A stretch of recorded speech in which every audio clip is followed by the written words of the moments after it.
And I've been with Scott Walker in Wisconsin studying. I've been studying with Scott Walker up in Wisconsin. Scott Walker did it. We've got to take on the power of the government union bosses.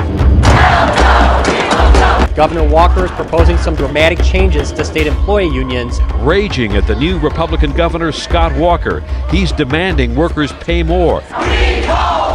Most infuriating for union employees, the governor wants to strip away nearly all of their bargaining rights.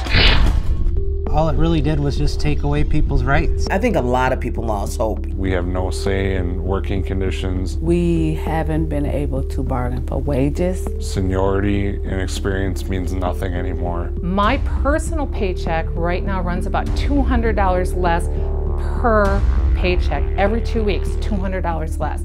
And that hurts.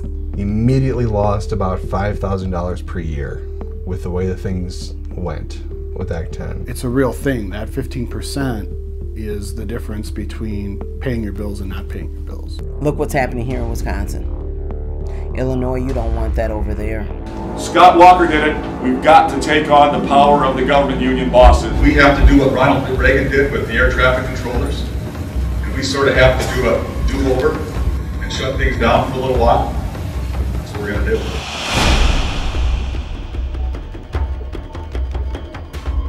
Take on the power of the government union bosses inside the government. By their nature, they're immoral. By their nature, they're corrupt. I'm going to take the government unions on like they've never been taken on. Whatever you have to do, you have to stop Bruce Rauner. You do not want to become Wisconsin. You might have had bad governors before, but anybody who's looking up to Scott Walker is the last thing you want to see in your state. When someone says that they're an advocate of Scott Walker's policies, they're basically an advocate for failure. If I heard anybody say that Scott Walker was their role model, you got to do everything you possibly can. Everything, so that man doesn't set foot in that office. You just can't let that happen.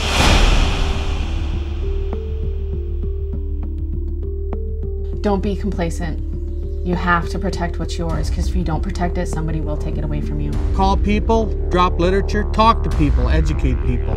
Talk to your family members, make sure they get out to vote, and make sure they talk to their friends and family members to get out and vote. And rank and file members, they have to get out there. You have to knock on the doors. You have to do the work, because if you don't do the work before the election, it doesn't matter after the election. If you don't stand up now, the consequences later are going to be much worse.